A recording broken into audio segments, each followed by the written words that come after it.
All right, welcome to 1000 PS TV. Welcome to the 1000 PS hot lap record test track, and welcome to a video featuring the CFMOTO 675 NK. How good is it? The answer's in this video.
Yes, on our 1000 PS hot lap record test track, every bike that falls into our hands has to prove itself.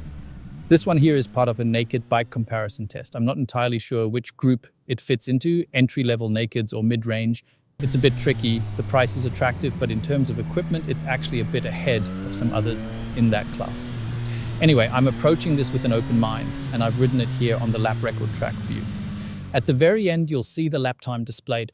We've got data recording running with RideLink, and the whole ride is captured using our Insta360 Ace 2 Pro.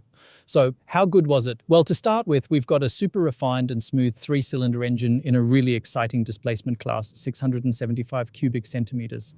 The engine's throttle response is wonderful. It's on the softer side, but not in a bad way. It actually allowed me to ride in a very controlled, resource-friendly way without ever being boring. So it's got a pleasant, positive throttle response. Even on engine braking, the system is well-tuned and nicely balanced. From that perspective, throttle behavior and the whole engine management work beautifully. The engine doesn't have those sudden adrenaline spikes. It revs cleanly, everything's smooth and easygoing. It doesn't quite reach the performance level of something like a Triumph Speed RRR, which sits a notch above and can offer a bit more top-end power, but of course that one costs several thousand euros more. Still, I wouldn't put this bike in the beginner category. That would be unfair. I had a huge amount of fun on it. It's just a really chilled and enjoyable bike. In terms of the riding position, you sit very much integrated into the bike.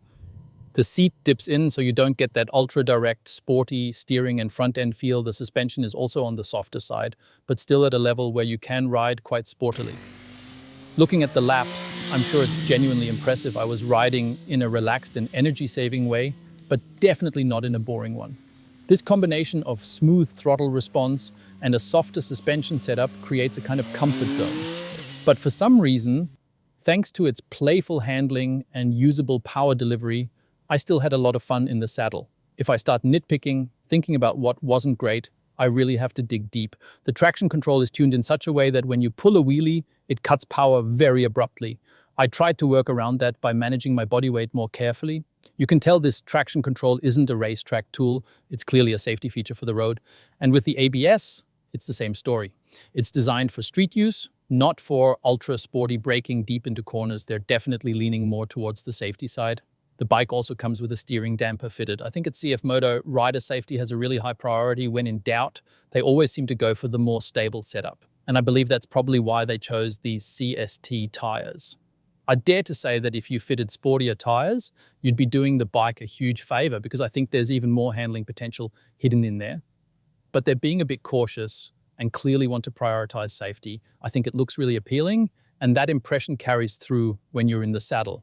It's playful, it's relaxed, it's cool, and it's a great addition to the segment. And now I'm curious to see how impressive its lap time turns out to be.